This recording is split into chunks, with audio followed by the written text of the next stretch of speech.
여러분 안녕하세요. 금요일 오후 4시 반에 검찰 고위급 인사 발표가 있었습니다. 근데 왜 하필 금요일 오후 4시 반이지?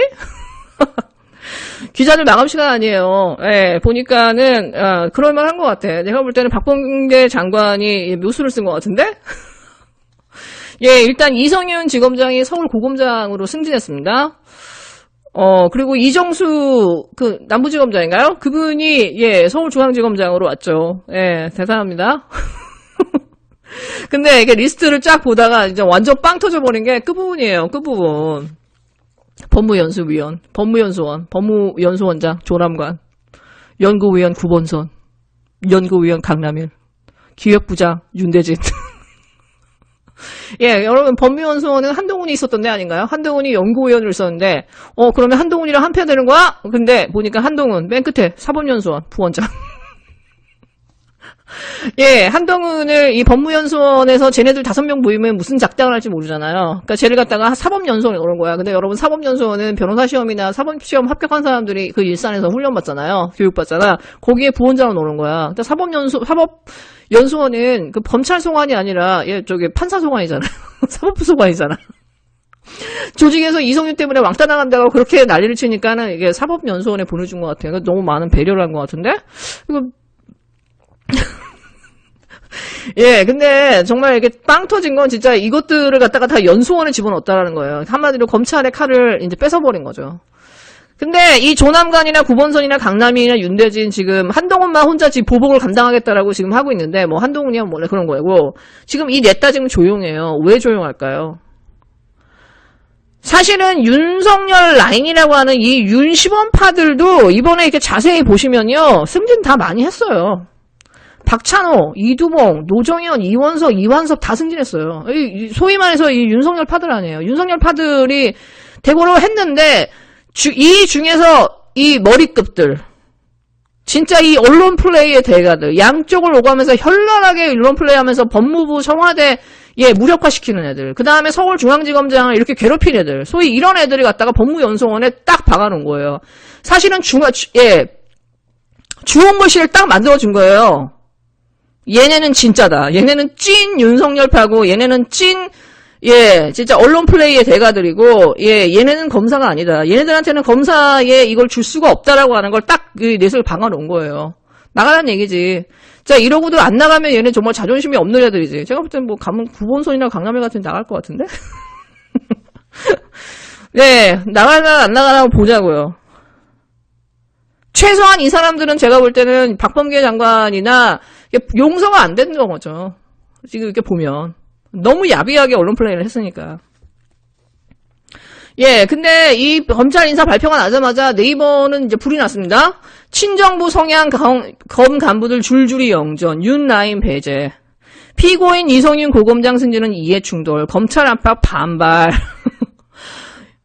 이성윤 승진, 검 인사에 검수완박 아닌 법치완박. 이게 뭐 난리가 났어요. 그래서, 진짜 얘네가 지금 충격이 좀 크구나. 그러고 나서 김호수 패싱 이렇게 막 적더라고요. 근데 그 다음날 박범계 장관이 저 김호수 총장이랑 의견 많이 반영됐는데? 그랬더니 그 다음날로 기사가 바뀌어요. 검 코드 인사 수용한 김호수 조직 개편도 눈 감을까? 부정 채용 의혹 경찰 김호수 총장 아들 고발인 조사. 본 보복으로 채워진 검 인사 김호수 리더십에도 빨간불.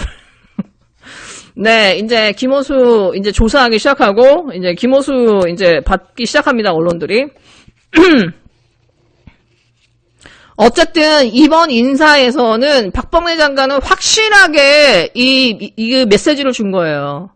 이렇게 정권을 흔들고 법무부를 흔들면서 아나무인의 검사 중에서 이 대가리급들은 용서하지 않겠다. 덤빌 테면 덤벼봐. 너네들 무슨 한지 다 깐다. 그러니까 제가 볼 때 이것들이 좀 조용히 있는 것 같아요. 네, 일단 제가 바라는 게 몇 가지 있는데 일단 이정수 서울중앙지검장이 누군지 우린 잘 몰라요. 일단 이분이 박범계의 복심이라고 하잖아요. 이분은 사활을 걸고 한동훈의 핸드폰을 깔아. 한동훈의 핸드폰을 까기 위해서 한동훈을 무혐의 처리하기 위해서 모든 수단과 방법을 다 썼잖아요. 한동훈의 핸드폰 안에는 무언가가 있다. 그 무언가는 제가 볼 때는 이 대한민국이 뒤집어질 만한, 진짜 윤석열과 한동훈의 관계에서부터 진짜 이 정말 대한민국의 이 대한민국에 이 뒤집어질 만한 내용이 제가 볼 때는 들어있을 것 같아요. 그러니까 얘네들이 못 나와. 한동훈이 못 나와. 얘가 뭐가 아쉬워서 저기 남아있겠어요. 한동훈이 못 나오는 이유는 제가 볼 때는 그 이유예요. 그 핸드폰. 그 다음에 저는 이성윤 고검장. 왜 이성윤 지검장을 서울 고검장으로 올렸을까? 저는 이것도 굉장히 상징적이라고 보거든요. 일단은 고검은 이제 존재하는지도 몰랐어. 근데 이 고검이 윤석열이 총장이 되면서 아예 그 검찰, 소위 이 하나이라고 하는 이 윤석열 파의 이 오른팔 역할을 했잖아요. 이 정권의 불리한 수사들은 다 갖다가 자기들이 전부 첨예하고, 서울중앙지검장이 갖고 있는 이성윤의 수사를 전부 뺏어버리고, 감찰도 다 뺏어오고, 온갖 폐악질을 한 게 사실상 고검이란 말이에요. 일단 추미애 아들 사건, 불기소 처분한 걸 가지고 다시 뺏어가지고 수사에 시작했죠. 윤석열의 판사 사찰 의혹도 고검에서 다시 뺏어가지고 자기들이 배당했어요. 지들 마음대로. 한명수 사건 재심의 해가지고 고검장들 모인 것도 다 고검에서 주도한 거고, 윤석열 수사심의회나 이런 것도 전부 다 고검에서 주도한 거죠. 김학의 사건 수사관 틀어놓은 것도 다 고검에서 다 틀어놓은 거고, 그렇게 해서 이성윤 괴롭히고, 서울 고검에서 이 김홍현 검사 사건 항고한 것도 기각한 데가 고검이에요. 정진웅 그 독직폭행 기소해가지고 한 것도 고검장입니다. 고검입니다. 채널A 사건의 그 사회부장이란 법조팀장 그 녹취록에 등장하죠. 사실은 이 사람들도 기소돼야 되는데 이 사람들 무혐의 처리한 것도 고검이에요. 고검이 계속 해가지고 권력형 그 비리 다 뺏어가지고, 검찰 비리 다 빼서 무혐의 처리해주고 하면서 사실상 공수처에 넘겨야 될 것들을 지들이 가지면서 이 공수처법을 위반해온 거거든. 이성윤 지검장 사건을 다 뺐고, 못하게 막고, 이걸 고검의 역할을 한 건데, 그 서울중앙지검의 사건을 계속해서 괴롭히면서, 감찰을 무마하면서 방해했던 이 고검의, 이 고검장으로 승진을 시켜준 거잖아요. 이거는 어떻게 보면은 이성윤 지검장을 괴롭혔던 그 라인들의 그 위를 앉혀줌으로써 이성윤 지검장한테 고생했다라고 한 거거든. 그리고 서울중앙지검장에 묶여있는 사건들을 이제 제대로 해라. 왜? 고검 때문에 계속 못하고 있었잖아요. 이거를 이정수 그 중앙지검장이 제대로 받아서, 그 뜻을 받아서, 이 엉킨 실타래의 사건들을 다시 제대로 정상으로 만들어낼 수 있을까.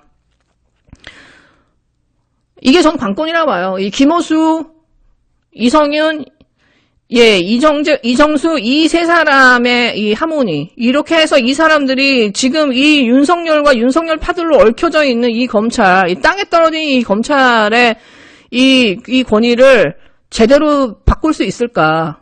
이거, 저는 이성윤 지검장이 지금까지 저렇게 수모를 당하고 수욕을 당하면서도 아무 말 안 하고 참고 있잖아요. 그러면서 자리를 지켰잖아요. 물론 그런 인내심도 한 하나의 방법이에요. 진짜 대단한 사람이다라는 생각이 듭니다. 저기에 대해서 반박 안 하는 거 보면 저렇게 수욕을 당하고 꼭 문재인 대통령 같잖아요. 근데 그 이성윤 지검장은 그 진해원 검사나 그 이문정 검사의 사례를 좀 봐야 돼요. 여러분, 이문정 검사, 진해원 검사를 안 건드리잖아요. 왜? 그냥 받아버리거든. 총장이랑 뭐 살 거 없이 조당반이고 다 받아버리잖아요. 저렇게 받아버리면요 못 건드려요, 여러분. 아예 세게 나가버리면 못 건드린다고요. 가만히 있으면은 쟤네들이 가만히를 봐서 계속 괴롭히는 거예요. 문재인 대통령도 다. 세게 나가면 주호영 봐요. 지가 저기 추행해놓고서 그 여자를 기소해버리잖아. 그 여자를 고소해버리잖아요. 이런 식으로 막 나가버리거든. 그러면은 한편으로는 진짜 못된 것들은요, 쟤 건드리면은 귀찮아지겠는데? 골치 아파지겠는데? 안 건드린다고.